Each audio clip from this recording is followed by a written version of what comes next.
Hello students, welcome to our channel Kiran Singh maths Pathshala. I am your maths teacher Kiran Singh. बच्चों, आज की video में हम लोग चैप्टर 6 कंपाउंड इंटरेस्ट के लिए सबसे पहले वर्कशीट 2 के लिए इंट्रोडक्शन पार्ट पढ़ेंगे, क्योंकि इसके पहले के वीडियो में हम लोग इसके वर्कशीट 1 के सारे क्वेश्चंस को सॉल्व कर चुके थे। तो वर्कशीट 2 के लिए हम लोग सबसे पहले इंट्रोडक्शन पार्ट पढ़ते हैं। वर्कशीट 2 में जो आपका टॉपिक है सबसे पहले वह है finding CI compound interest when interest is compounded half yearly. जब इंटरेस्ट हाफ ईयरली कैलकुलेटेड होता है तो सबसे पहले जो टॉपिक है आप उसका मीनिंग समझने की कोशिश करें। आप वर्कशीट 1 में जो भी क्वेश्चन बनाए हैं उसमें आपको जो इंटरेस्ट था वो कंपाउंडेड एनुअली था, यानी साल भर में एक बार, यानी 1 ईयर में एक बार इंटरेस्ट कैलकुलेट होता था। बट यहाँ पर बोल रहा है कि कंपाउंड इंटरेस्ट हमें कैलकुलेट करना है जब जो इंटरेस्ट होगा वो हाफ ईयरली, यानी एक साल में 2 बार कैलकुलेट होगा। हाफ ईयरली मतलब 1 ईयर का हाफ, आधा, यानी 6 मंथ के में हमें क्या करना पड़ेगा, इंटरेस्ट को कैलकुलेट करना पड़ेगा। एंड इट मीन्स कि 6 मंथ में हमारा प्रिंसिपल चेंज हो जाएगा। जिस तरीके से आपका वर्कशीट 1 में 1 ईयर के बाद प्रिंसिपल चेंज होता था, बट यहाँ पे 6 मंथ के बाद आपका प्रिंसिपल चेंज हो जाएगा। तो इस कंडीशन में कौन कौन सी चीजें चेंज होती हैं वो हमें ध्यान रखना है। तो सबसे पहले हमें ये ध्यान रखना है कि इसमें जब हमारे पास इंटरेस्ट हाफ ईयरली कैलकुलेट होगा तो जो रेट ऑफ इंटरेस्ट होगा वो भी क्या हो जाएगा, हाफ हो जाएगा। The rate of interest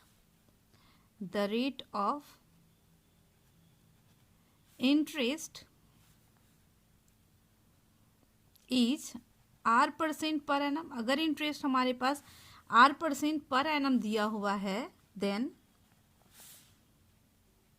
it is clearly, अगर इंटरेस्ट R% पर एनम है, it means per annum means ये एक साल में R% है, तो ये हमारे पास कन्वर्ट हो जाएगा।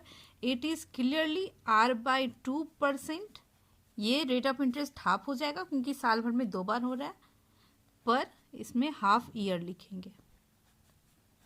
हाफ ईयर में 6 मंथ में क्या हो जाएगा, ये R/2 में कन्वर्ट हो जाएगा। फर्स्ट चेंज हमें क्या कन्वर्ट, हमें फर्स्ट चेंज जो देखने को मिला इसमें वो पहला चेंज हमारे पास है कि R/2% में कन्वर्ट हो जाता है। यहाँ पे R% पर एनम होता है, यहाँ पर R/2% पर हाफ ईयर हो जाता है। ये आपका चेंज हुआ।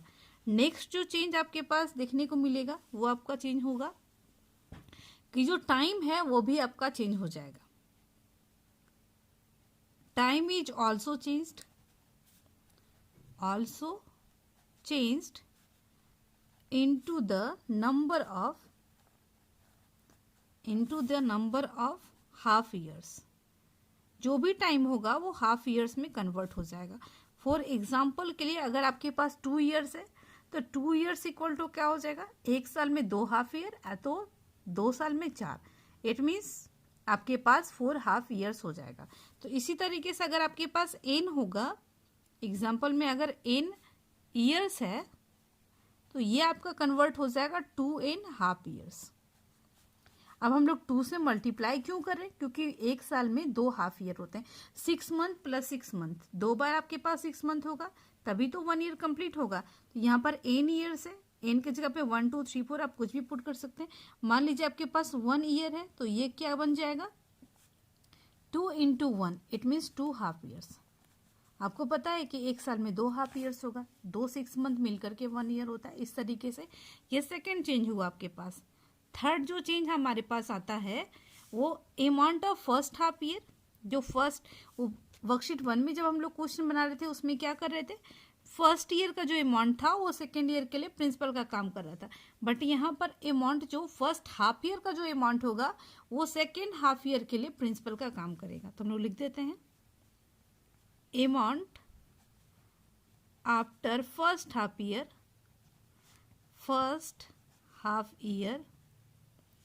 becomes principal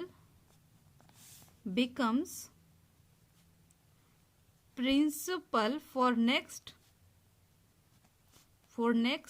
half year and so on, and इसी तरीके से आपका चलते रहेगा। क्यों इसके बाद क्या हो जाएगा, सेकेंड हाफ ईयर का जो अमाउंट होगा वो थर्ड हाफ ईयर के लिए क्या हो जाएगा, प्रिंसिपल का काम करेगा। इस तरीके से ये चेंजेस आपके पास होंगे। ये वर्कशीट 2 में आपको पढ़ना है। नेक्स्ट और भी चीज़ें पढ़नी है आपको। आपका नेक्स्ट टॉपिक जो होगा finding compound interest when interest is calculated quarterly. Quarterly का मतलब जब साल भर में 4 बार कैलकुलेट होगा। अब देखिए आपके पास जो टॉपिक आ गया वो आ गया finding CI means finding compound interest when interest is calculated quarterly. यानी क्वार्टरली का मतलब 1/4 होता है। इट मीन्स 1 ईयर में जो इंटरेस्ट कैलकुलेट होगा वो 4 टाइम्स कैलकुलेट होगा। तो उस कंडीशन में कौन सी चीज़ें चेंज होगी? तो फर्स्ट जो चेंज आपके पास आएगा वो आएगा इस कंडीशन में आपके पास जो देखें जो रेट ऑफ इंटरेस्ट था, जो आपके पास R% पर एनम जो रेट ऑफ इंटरेस्ट है, यानी rate of interest R% per annum, यानी पर एनम मतलब पर ईयर, तो ये आपके पास कन्वर्ट हो जाएगा R/4% पर क्वार्टर। ये आपका कन्वर्ट फर्स्ट चेंज आपके पास आ गया। सेकेंड चेंज जो आपके पास हो जाएगा टाइम, इसमें भी चेंज हो जाएगा। टाइम अगर मान लीजिए आपके पास, इसमें भी ये हम लोग लिखेंगे time is also changed into the number of quarters. Time भी जो होगा वो क्वार्टर्स में चेंज हो जाएगा। फॉर एग्जाम्पल अगर मान लीजिए n ईयर्स है तो ये आपके पास क्या कन्वर्ट हो जाएगा, 4 क्वार्टर्स मीन्स 4, तो 4 इंटू n यानी 4n क्वार्टर्स आपके पास हो जाएगा। फिर उसके बाद हमारे पास एक चेंज और होगा। चीज जो चेंज होगी वो हमारे पास हो जाएगा amount after first quarter. Amount after first quarter becomes principal for next quarter। जो फर्स्ट क्वार्टर का प्रिंसिपल होगा वो नेक्स्ट क्वार्टर के लिए, सॉरी, जो फर्स्ट क्वार्टर का जो अमाउंट होगा वो नेक्स्ट क्वार्टर के लिए प्रिंसिपल का काम करेगा। Principal for next quarter and so on. इसी तरीके से हमारा आगे कंटिन्यू होते जाएगा। इस तरीके से ये आपका वर्कशीट 2 के लिए इंट्रोडक्शन पार्ट कंप्लीट हो गया। नेक्स्ट वीडियो में हम लोग इसके आगे के क्वेश्चंस को सॉल्व करेंगे। Thanks for watching me.